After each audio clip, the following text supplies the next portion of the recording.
Sprechstimme is very easy to understand if you know the other two types of vocal delivery. So let's take a look at all three types of vocal delivery here.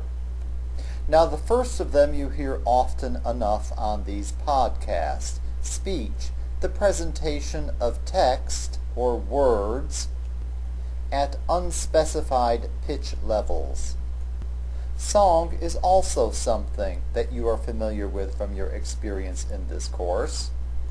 And as a method of vocal delivery, it is the presentation of a text at specific pitch levels. Basically, if you know what speech is and if you know what song is, you can then determine what Sprechstimme is. Indeed, Sprechstimme is simply a type of vocal delivery between speech and song.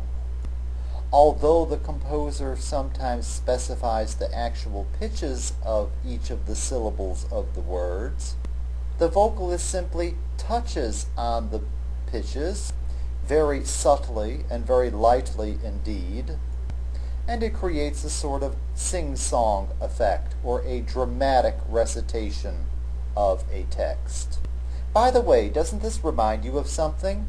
What about all those rap songs that are circulating these days? That type of vocal delivery has been around for a long time. It originated in the 1890s in Viennese light operetta, and today we find it in popular music as well as in art music of our own time.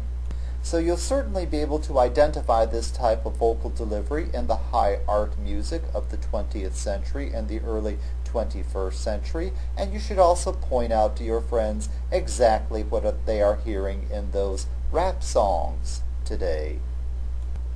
Now there's a lot more to these songs than you will realize on the first hearing of them. And it might be a good idea to hear each of them more than once, especially the second of the two works that you are about to hear. In fact, when you hear the beginning of that song, and if you listen to the musical accompaniment to it, it will sound like an absolute mess. It sounds like a blur. It sounds like a recording that's played way too fast of the music. But in fact, this blur, this whirl of sounds, is a very carefully thought out composition, one that uses all sorts of interesting contrapuntal devices and compositional techniques. The music for the accompaniment can be very complex in these songs, and that's a perfect example of it.